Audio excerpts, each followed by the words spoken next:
The joints of the skeleton define the motion of the body and its limitations.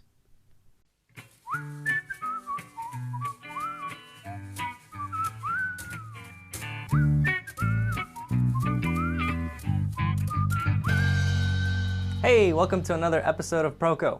This lesson is about the types of joints in the human body. As artists, we really only need to learn the synovial joints, like the shoulder and the knee, because they move. Joints that are fibrous and cartilaginous hardly move, and some, like the connection of the two pubic bones, don't move at all. When you're learning how to draw, pay attention to synovial joints, and keep your thoughts away from pubic bones. If you know where the joint is on this foot, you know that it won't do this, or this, when you stand on your toes. It will do this. We need to know the position of the joint to make squash and stretch look like the real thing. Synovial joints. There are 6 types of synovial joints. They have varying shapes, but the important thing about them is the movement they allow. Joints determine what position our bodies can take. We learn them to invent poses, and we learn the limits to stretch the limits. The 6 types of synovial joints are hinge, pivot, ball and socket, ellipsoid, saddle, and plane. Let's go through them one by one. The hinge joint. The hinge is a very simple joint. It allows movement only on one axis. Its structure prevents rotation this way or this way. The head of the bone wraps around the cylindrical head of the other, allowing a very stable rotation this way. Going back to the terminology from last week, the hinge joint allows flexion and extension. That's it. That's all it does, but it does it well. Like the hinges on a door allow it only to open or close. The best example of it is the elbow. Here's the rotation on a simplified skeleton: flexion and extension. So, if the elbow only allows flexion and extension, how is it that we're able to twist the forearm? Well, let's take a look at the next joint, the pivot joint. The pivot joint also allows rotation at only one axis. However, it rotates along the long axis. A cylindrical bone fits into a ring of bone and ligament, like the radial ulnar joint just below the elbow. The cap on the radius bone fits nicely into this notch on the ulna bone. Ligaments complete the ring, holding the bone in place and allow the radius only to rotate inside of it. The result on the forearm is what we call pronation and supination. During pronation, the base of the radius rotates over and around the head of the ulna. The ulna stays relatively still. Remember, the hinge joint at the elbow prevents the ulna from twisting, so all of that twisting happens at the radius. And by the way, the distal joint of the ulna and radius is also a pivot joint. The combination of the pivot at the top and at the bottom creates that twisting motion for pronation and supination. The ball and socket joint. The ball and socket is the champion of all joints. Hooray for the ball and socket. Its structure is just like how it sounds: a ball inside of a socket. This simple and effective structure allows it to move in all axes: flexion, extension, abduction, adduction, rotation, and circumduction. The 2 ball and socket joints of the body are at the hip and the shoulder. The hip has a deep socket, which gives it stability but limits some range of motion. The shoulder joint has a shallower socket, which gives it greater range of motion but takes away some stability. Maybe that's why a dislocated shoulder is so common. Ouch. The ellipsoid joint. The ellipsoid joint is very similar to a ball and socket.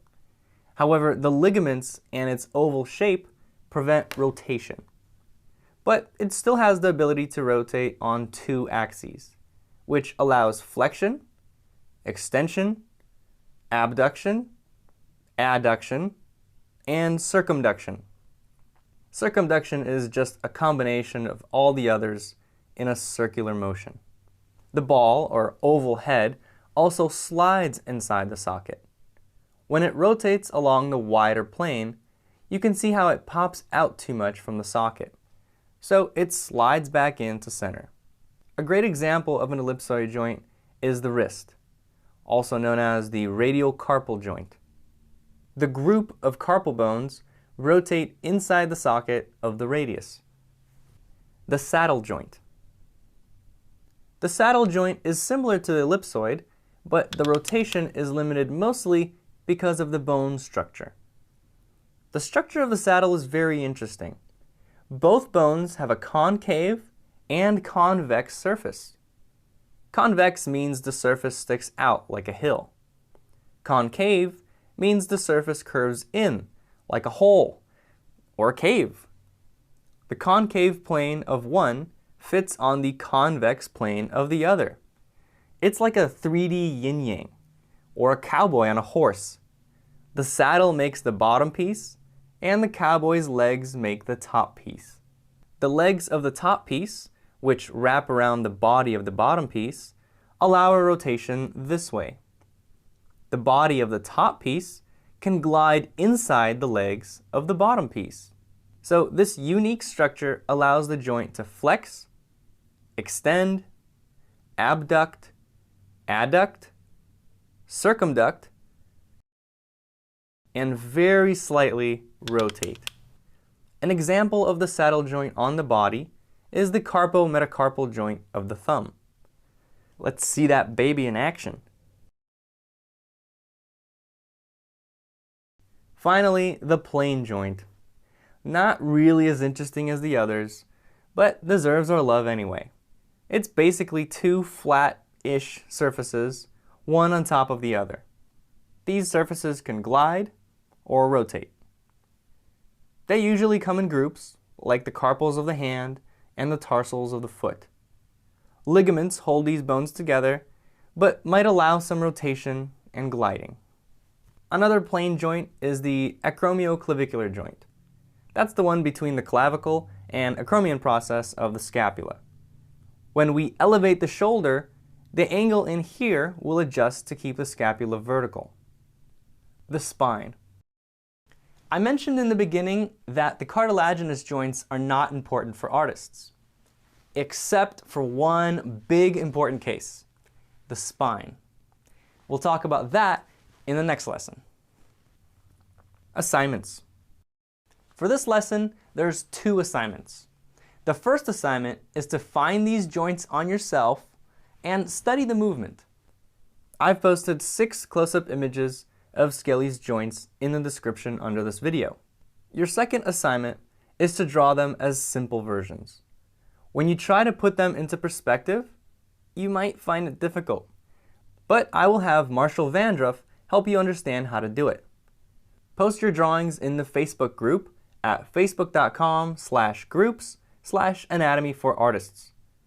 Marshall, the perspective master, will help to critique your assignments in the Facebook group. Later, Marshall will do a demo to show you how to simplify your forms and move them around. Last week, we studied the language of anatomy. Just looking at a long list of terms can be daunting and difficult to remember. That's why I put together a PDF ebook that visually defines all these terms. This ebook is available as a premium feature at proko.com/anatomy. This week, I've included another PDF ebook showing which of the 6 types every joint in the body is classified as. And again, it's shown visually rather than just a list, so you can print these out as reference. Another premium feature you'll see this week when you log into your account is a 3D model of RoboSkelly. This is a skeleton with simplified forms. Simplified forms are a lot easier to understand, to remember, and are more practical to apply to your drawings. So you can zoom in and rotate around RoboSkelly directly in your browser. This will help you with the assignment this week and upcoming lessons when we study the skeleton in detail. To get all the anatomy premium features, go to proko.com/anatomy. If you like this video, pass it on to your friends and classmates, and click this button here to subscribe to the Proko newsletter so you don't miss any new videos. Bye-bye!